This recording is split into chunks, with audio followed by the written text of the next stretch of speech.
క్షమాపణలు, కన్నీళ్లు, పశ్చాత్తాపం. మస్తాన్ సాయితో తాను పడిన ఆవేదనను టీవీ9 వేదికగా వెల్లడించారు లావణ్య. రాజ్ తరుణ్తో మంచి జీవితం కోల్పోయానని, ప్రాణభయంతో రోడ్డుపై నిల్చున్నా అంటున్నారు. తనకేం జరిగినా మస్తాన్ సాయి వారి పేరెంట్స్ దే బాధ్యత అంటున్న లావణ్యతో మా crime bureau chief Vijay special interview ఇప్పుడు చూద్దాం. లావణ్య, రాజ్ తరుణ్, మస్తాన్ సాయి గత 8 నెలలుగా తెలుగు మీడియాలో కావచ్చు, యూట్యూబర్లో ప్రముఖంగా వినిపిస్తున్న పేర్లు ఇవి. అసలు లావణ్యకి జరిగిన అన్యాయం ఏంటి? లావణ్య ఏం కోరుకుంటుంది? 2 రాష్ట్రాల తెలుగు ప్రజలు నిత్యం వింటున్న లావణ్య కేసులో ఉన్న అసలు నిజాలు ఏంటి? లావణ్య అసలు ఏం చెప్పదలుచున్నారు? ప్రస్తుతం టీవీ9తో మాట్లాడడానికి లావణ్య మనం ఉన్నారు. మీకు జరిగిన అన్యాయం ఏంటి? స్ట్రైట్గా చెప్పండి. కనిపిస్తుంది కదండి, నా జీవితం కోల్పోయాను, నేను రాజ్ని కోల్పోయాను, నా పరువు పోయింది. రాజ్ తరుణ్తో మీకున్న అసలు ఇష్యూ ఏంటి? మేము 15 ఇయర్స్గా ఉన్నామండి, మాకు ఎప్పుడు ఏ ఇష్యూస్ రాలేదు. మస్తాన్ సాయి మా లైఫ్లోకి వచ్చిన తర్వాతే ఇష్యూస్ స్టార్ట్ అయ్యాయి. 15 ఏళ్ళ నుంచి ట్రావెల్ అయిన మీరు మస్తాన్ సాయి అనే ఒక వ్యక్తి వల్ల ఏ రకంగా డిస్టర్బ్ అయ్యారు? మీ మధ్య వచ్చినటువంటి గ్యాప్ ఏంటి? నేను పార్టీకి వెళ్ళినప్పుడు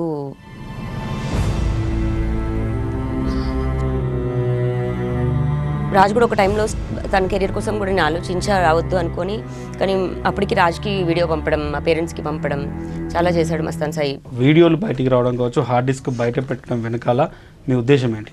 మస్తాన్ సాయిని ఎక్స్పోజ్ చేయాలనుకున్నారా? మస్తాన్ సాయి చేసే పనులు ఎక్స్పోజ్ చేయాలనుకున్నాను. అతను నా కళ్ళతో నేను చూసిన అమ్మాయిలు 44+ ఇట్లా అమ్మాయిలు ఉన్నారండి. నాలాగా ఇంకే అమ్మాయి అవ్వకూడదు అనే. పోలీసులకు ఇవ్వాల్సిన హార్డ్ డిస్క్ని పబ్లిక్ డొమైన్లో ఏ రకంగా పెట్టారు? పబ్లిక్ డొమైన్లో నేనేం పెట్టలేదండి. కంప్లైంట్లో మీరు ఒక వర్డ్ రాశారు, నేను కరెక్ట్ కాకపోవచ్చు అని. ఇప్పటివరకు ఏ అమ్మాయి కూడా ఆ రకంగా చెప్పుకునే పరిస్థితి లేదు. మీరు ఆ వర్డ్ ఎందుకు రాయాల్సి వచ్చింది? నేను తెలిసే తప్పు చేశాను నేను, అని అది ఒప్పుకుంటున్నాను. కాకపోతే దానికి శిక్ష నేను రాజ్ తరుణ్ని కోల్పోవడం, జీవితం కోల్పోవడం, ప్రాణం కోల్పోవడం ఇంతవరకు వచ్చింది. ఒప్పుకుంటున్నాను నేను ఆ తప్పుని. మిమ్మల్ని చంపాలని చూశాడు మస్తాన్ సాయి అని చెప్తున్నారు, ఏ రకంగా? నా పైన ఇప్పటికి 3 సార్లు అటాక్ చేశారండి. మొన్న 4th టైం మా ఇంటికి వచ్చింది. ఈ మస్తాన్ సాయితో మీరు ఫేస్ చేస్తున్న ఇష్యూస్ని రాజ్ తరుణ్కి ఎప్పుడని చెప్పారా? డే 1 నుంచి తెలుసండి. లావణ్య ఇచ్చిన కంప్లైంట్ తర్వాత ఒక్క మహిళా సంఘం నుంచి కావచ్చు, ఒక మహిళా వ్యక్తుల నుంచి కావచ్చు మీకు సపోర్ట్ రాలేదు. దాన్ని ఏ రకంగా చూస్తున్నారు?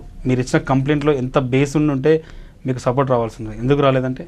32 ఇయర్స్ ముందు లావణ్య తప్పు చూపించమనండి, ఒక్కటి చూపించమనండి, నేను ఒప్పుకుంటాను.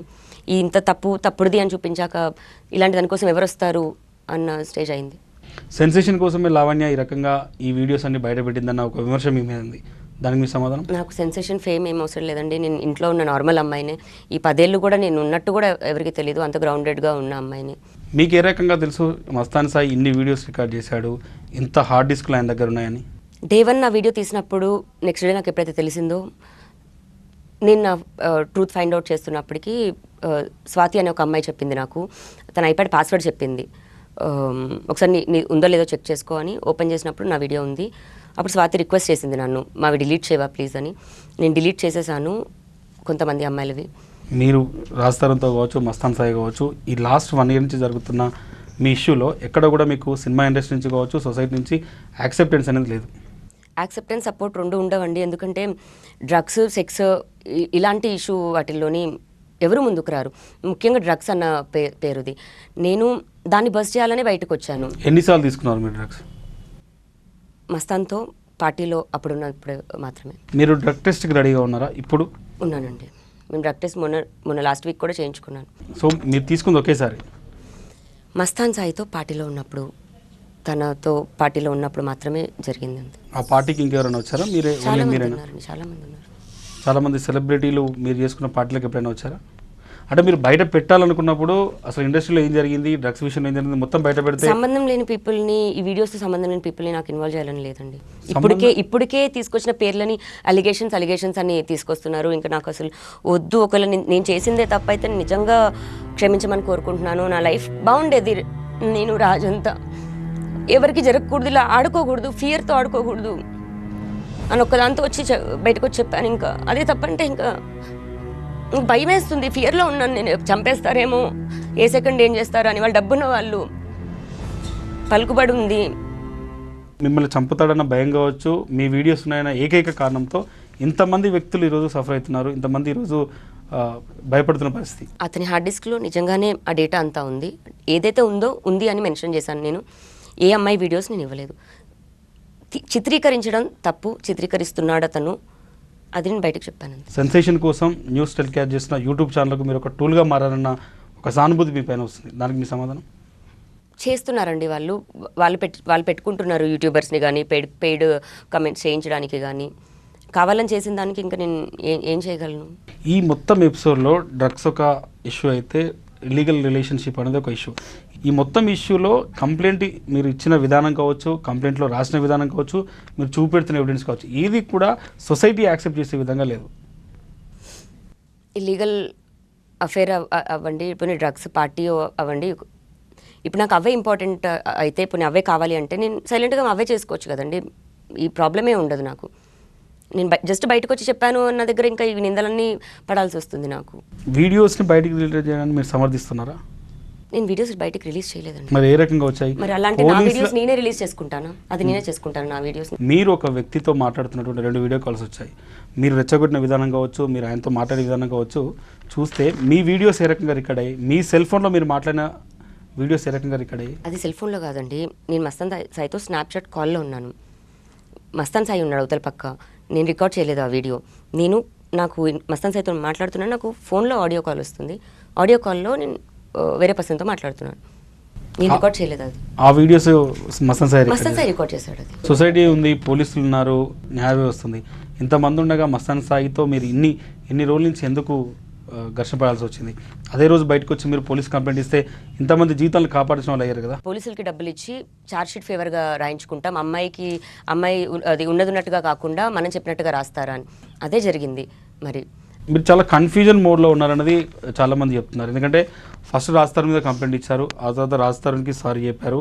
రాజ్ విషయంలో నేను ఈ రకంగా వ్యవహరించకపోయి ఉంటే బాగుండేది అనుకున్నారు.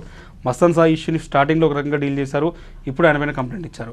ఒక మిక్స్డ్, అంటే మీరు ఒక నిలకడ లేని మనిషిలాగా ఈ వ్యవహారంలో కనిపిస్తుంది. రాజ్ తరుణ్ పైన నేను అప్పుడు కంప్లైంట్ ఇచ్చాను అంటే నా మనిషి నాకు దూరం అయిపోతున్నాడు అని ఒక దానిపైన ఇచ్చానండి.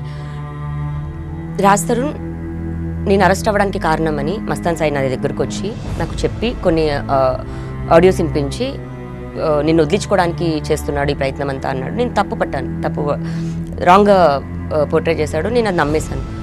దానికి తగ్గట్టుగానే రియాలిటీలో కూడా రాజ్కి నాకు అండ్ మాల్వి మల్హోత్రా రావడం ఇష్యూస్ అవ్వడంతో నేను అది నిజం అనుకున్నాను. కాదు అని నాకు స్లోగా ఒక 3-4 months 5 months పట్టింది మళ్ళీ నాకు తెలియడానికి. తెలుసుకున్నాక సారీ చెప్పాను. రాజ్ తరుణ్తో మీరు ఉన్నారా లేదా? రాజ్ తరుణ్ ఇంట్లోనే మీరు ఉంటున్నారు ఇప్పుడు? మా ఇంట్లోనే నేను ఉన్నానండి, రాజ్ తరుణ్ ఇంట్లోంచి వెళ్ళిపోయాడు. అది రాజ్ తరుణ్ ఇల్లు అనేది అందరికి తెలిసినటువంటి విషయం. ఇప్పుడు ప్రతి ఇంట్లోనే మమ్మీ డాడీ ఉంటారు, మమ్మీ పేరు మీద ఇల్లు ఉంటే అమ్మ ఇల్లు అయిపోతుందండి. ఆ ఇల్లు మీదే? మేము పెళ్లి చేసుకున్న మా ఇల్లు మాది. మీరు ఈ ఇంటర్వ్యూ ద్వారా రాజ్ తరుణ్కి ఏం చెప్పదలుచుకున్నారు? మీ పశ్చాత్తాపడుతున్నారా? రాజ్ తరుణ్ విషయంలో మీరు తప్పు చేశారని భావిస్తున్నారా? రాజ్ తరుణ్కి 15 ఏళ్ళుగా పరిచయం ఉన్న రాజ్ తరుణ్కి మీరు ఇచ్చే మెసేజ్ ఏంటి? ఆయన్ని ఈ ఇంటర్వ్యూ ద్వారా మీరు ఏం అప్పీల్ చేయదలుచుకున్నారు? సారీ చెప్పాలనుకుంటున్నాను అండి. ఇక్కడే ఉంటే కాలు పట్టుకొని సారీ చెప్పేదాన్ని. అంటే ఏ ఆడదానికి రాకూడదు, బయటికి చెప్పుకోలేని పరిస్థితులు కూడా ఉంటాయి. వచ్చి ఎవరు మాత్రం ఇలాంటిది ఒకటి ఓపెన్గా చెప్పగలరు. ఓపెన్గా చెప్తే నా మీద ఎన్ని నిందలు పడ్డాయో అన్నీ చూశారు. ప్రస్తుతం లావణ్యకి ఏం కావాలి అంటే? న్యాయం కావాలి, నేను ప్రాణాలతో ఉండాలి. చంపేస్తారు నన్ను తెలుసు. ఇప్పుడు రాజు ఒకవేళ ఇంటికి వస్తాడు అన్న మళ్ళీ నాతో ఉంటే చంపేస్తాడేమో దగ్గరే నేను ఉన్నాను. ఎక్కడున్నా బతుకుంటే అన్న చాలు, చంపేస్తారండి. నాకేమైనా సరే మస్తానని వాళ్ళ మమ్మీ వాళ్ళ డాడీయే కారణం. ఈ రోజు కూడా వాళ్ళు కూర్చొని అసలు వాళ్ళ కొడుకేం తప్పే చేయలేదని మాట్లాడతారు. ఇంతమంది ఇన్ని ఎవిడెన్సెస్ తీసుకొని చూపించాను అక్కడ. నా ఉద్దేశం ఆడపిల్లలు బహిరంగ పెట్టడం అని కాదు, అలాంటి వీడియోలు అతను చేస్తాడని చూపించడం. మీ జీవితంలో ఈ స్థాయిలో ఇంత పెయిన్ అనుభవించడానికి కారణం మస్తాన్ సాయా, రాజ్ తరుణా? మస్తాన్ సాయి.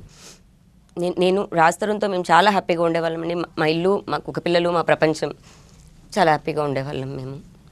మస్తాన్ సాయి వచ్చిన ఆ రోజు నుంచి డే 1తోనే స్టార్ట్ అయింది. పోలీసులు ఓపెన్ చేసిన హార్డ్ డిస్క్ మీరు రకంగా యాక్సెస్ చేశారు. నేను నావి డిలీట్ చేసుకుందాము, ఇది ఒక దగ్గర ఆగట్లేదు, నావి డిలీట్ చేసుకుందామని ఒక ఇంటెన్షన్ మాత్రమే. మీ వీడియోస్ డిలీట్ చేసుకుని చెప్పి మీరు అన్ని వీడియోస్ని మీరు సపరేట్గా తీసుకున్నారా, లేకపోతే అదే హార్డ్ డిస్క్ నుంచి తీసుకున్నారా?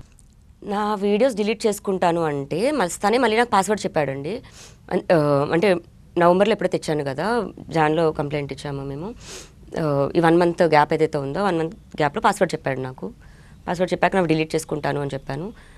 నావి ఎన్ని గణం పెట్టుకున్నాడో చూసిన తర్వాత నేను ఫార్వర్డ్ వెళ్ళి కంప్లైంట్ ఇచ్చానండి. మీరు ఐడెంటిఫై చేసిన వీడియోస్లో ఎంతమంది అమ్మాయిలు అప్రాక్సిమేట్గా ఉండొచ్చు? 40+ ఉన్నారండి. సో ఈ 250 అనేది మీరు కంప్లైంట్లో రాసింది వీడియోలు అండి అవి, మా వీడియోస్, అందరు వీడియోస్ అలా పెట్టుకున్నాడు. ఏ రకంగా ఇంతమంది అమ్మాయిల్ని మస్తాన్ సాయి ట్రాప్ చేసేంత కెపాసిటీ ఏ రకంగా వచ్చింది? ఎక్స్ట్రసీ పిల్స్ వేసి, దాని తర్వాత నిద్ర రావడానికి స్లీపింగ్ పిల్స్ వేసి ఇవి చేస్తారు. ఫస్ట్ ఎవరు కావాలని ఎవరు చేయరండి.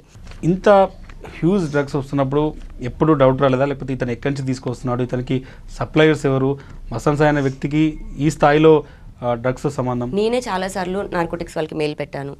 కేవలం మరి నేను బాధ్యతగా తీసుకొని అలా చేసినందుకే నేను ఇవాళ అదే డ్రగ్ కేసులో నేనున్నాను. నా మీద ఇన్ని కేసులు ఉన్నాయేమో అండి. మీరు ఫైనల్గా మీరు చెప్పదలుచుకుంది ఏంటి? మొత్తం ఈ ఎంటైర్ 1.5 year మీ కాంట్రవర్షియల్ లైఫ్లో ఈ ఓవరాల్ ఇష్యూస్లో మీరు సొసైటీకి కావచ్చు, మీ పైన అనుమానాలు వ్యక్తం చేసిన వాళ్ళకి కావచ్చు, మీ పైన కొంత అనుమానం ఉన్న వ్యక్తులకు మీరు చెప్పదలుచుకుంది? ప్రాణం మానం రెండు అండి ఇట్లా పెట్టుకొని నేను ఈరోజు రోడ్డు పైన నుంచున్నాను. జీవితం కోల్పోయాను, నేను నా మనిషిని కోల్పోయాను. నాలాగా ఏ అమ్మాయికి జరగకూడదు. అంటే ఎవరి మీద నిందా? మస్తాన్ సాయి, శేఖర్ భాష వాళ్ళ పేరెంట్స్, మస్తాన్ సాయి పేరెంట్స్ అయినా అయి ఉండొచ్చు. ఇప్పటికీ కూడా వాళ్ళ పేరెంట్స్ పోనీ అయ్యిందో ఇంకోసారి అలా చేయకురా కాదు, మా అబ్బాయి ఏం చేయలేదు అంటే చేశాడు అని నేను ఈరోజు ప్రూవ్ చేశానండి. ఇది కేవలం నా ఒక్క వ్యక్తి జీవితం కోసం కాదు, మిగతా అమ్మాయిలు ఎవరు కూడా మస్తాన్ సాయి చేతిలో మోసపోవద్దన్న ఏకైక ఉద్దేశంతోనే తాను వీడియోస్ బయటికి తీశాను. ఆ విషయంలో తన తప్పైతే క్షమించమని కూడా బహిరంగంగా లావణ్య చెప్తుంది.